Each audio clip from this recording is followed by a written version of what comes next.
नमस्ते। तो आज की कहानी की शुरुआत होती है एक अजीबोगरीब खुदकुशी से। एक ऐसी खुदकुशी जो अपने पीछे छोड़ गई एक गहरा काला राज।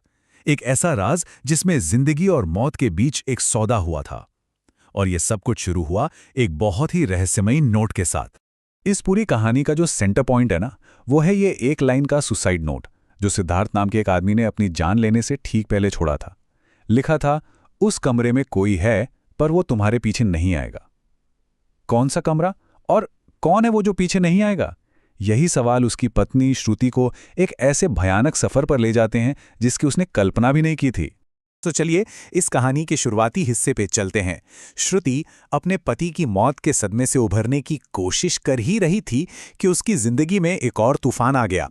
और ये तूफान आया एक रात जब उसके मरे हुए पति के फोन से उसे मैसेज आने लगे। सोचिए, आधी रात का वक्त, सिद्धार्थ के नंबर से मैसेज आता है, नीचे आओ। श्रुति घबराकर नीचे अपनी एसयूवी के पास जाती है, पर वहां कोई नहीं था। और फिर जो हुआ वो सबसे ज्यादा अजीब था। वो मैसेज, वो कॉल लॉग्स, श्रुति और सिद्धार्थ दोनों के फोन से ऐसे गायब हो गए जैसे कभी थे ही नहीं। और ठीक तभी घर का केयरटेकर आकर उसे एक ऐसा सच बताता है जो सब कुछ बदल देता है, कि सिद्धार्थ ने इसी गाड़ी में खुद को गोली मारी थी। अब श्रुति के पास सवालों के अलावा कुछ नहीं था। वो जवाब ढूंढने के लिए सिद्धार्थ का फोन खंगालना शुरू करती है। मैसेज तो उसे कोई नहीं मिलते, पर कुछ ऐसा मिलता है जो उसके शक को और भी ज्यादा गहरा कर देता है। दो अनजान औरतों की तस्वीरें।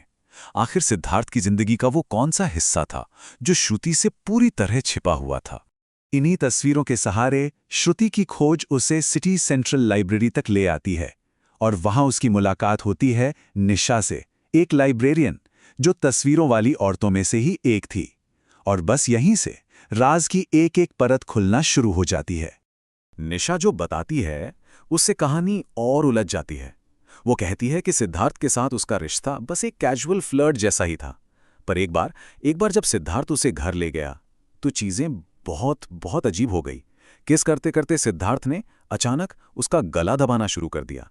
और वो बस बुदबुदा रहा था, मैं इसे रोक नहीं सकता, मैं इसे रोक नहीं सकता। ऐसा लग रहा था मानो उस पर किसी और का कंट्रोल हो। अब सवाल यह था कि सिद्धार्थ ऐसा क्यों कर रहा था।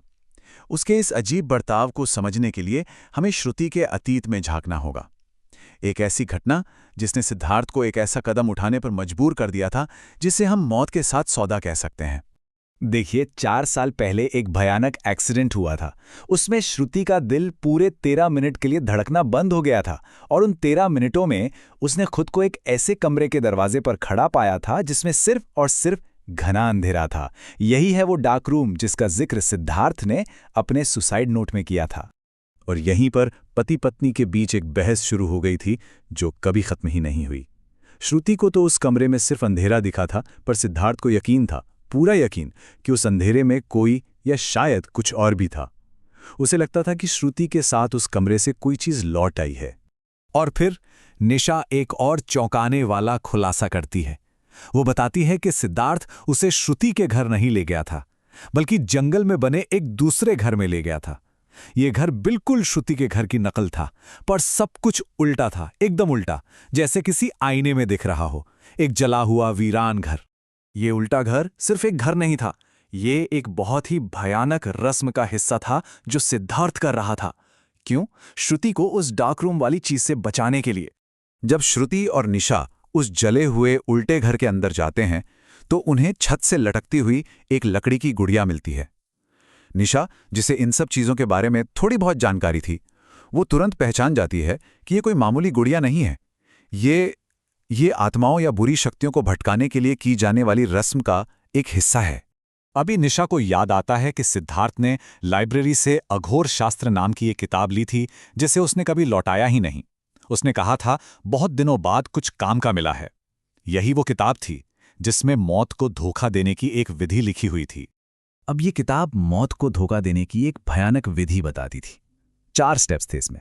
पहला, अपने असली घर की हूबहू एक उल्टी कॉपी बनाओ, एक आईने की तरह। दूसरा, उस इंसान की बलि दो जो तुम्हारे टारगेट से शक्ल सूरत में काफी मिलता जुलता हो। तीसरा, उसके शरीर को उसी उल्टे घर में दफना दो।